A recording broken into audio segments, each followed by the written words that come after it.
วีซ่าទៅអឺរ៉ុបមិនមែនងាយស្រួលទេបងប្អូនគឺគេត្រូវការឯកសារពីយើងបញ្ជាក់ជាច្រើនបកប្រែជាភាសាអង់គ្លេសទាំងអស់តែម្ដងហើយចំពោះវីសានេះគឺខ្ញុំដាក់ជាលើកទី2ហើយបងប្អូនបន្ទាប់ពីដាក់លើកទី1នៅឯទីក្រុងបាងកកគឺខ្ញុំមិនទទួលបានលទ្ធផលល្អទេដូច្នេះហើយនៅក្នុងរយៈពេលឆ្នាំកន្លងផុតទៅគឺខ្ញុំដាក់បាទរៀបចំឯកសារ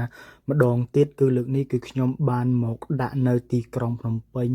នៅប្រទេសកម្ពុជារបស់យើងព្រោះថាគេមាន office តំណាងឲ្យស្ថានទូតប្រទេសស៊ុយអែតនៅឯទីក្រុងភ្នំពេញបន្ទាប់ពីខ្ញុំបាទរងចាំបាទរៀបចំឯកសាររួចរាល់មកគឺ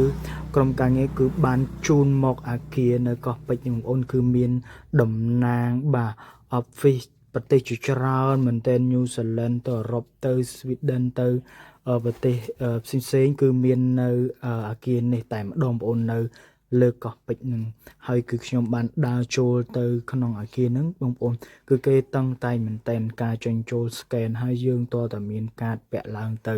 ដើម្បីយកឯកសារហ្នឹងទៅដាក់ចូលនៅ office គឺគេយកឯកសាររបស់យើងទាំងអស់តែម្ដងយើងត្រូវតែមានបាទហើយពេលវេលាដែលខ្ញុំរងចាំគឺជាក្តីស្រមៃតាំងពីតូចហើយដែលខ្ញុំ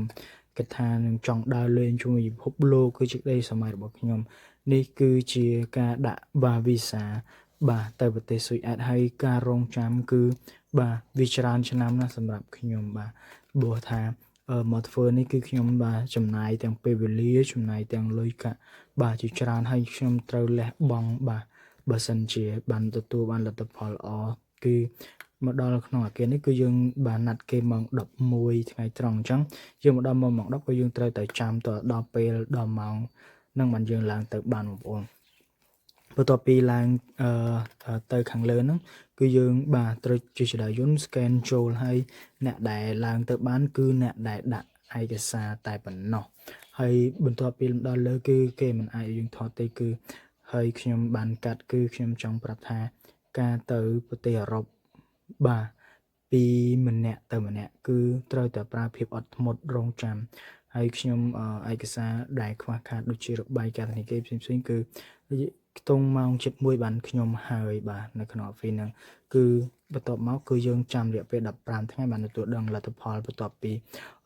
បាន12ថ្ងៃ14ថ្ងៃគឺខាងស្ថានទូត Sweden call មកសភាខ្ញុំចង់តែ2ម៉ោងបងប្អូនក្នុង1ម៉ោងជាងហើយបន្ទាប់មកថ្ងៃទីបាទ15គឺគេ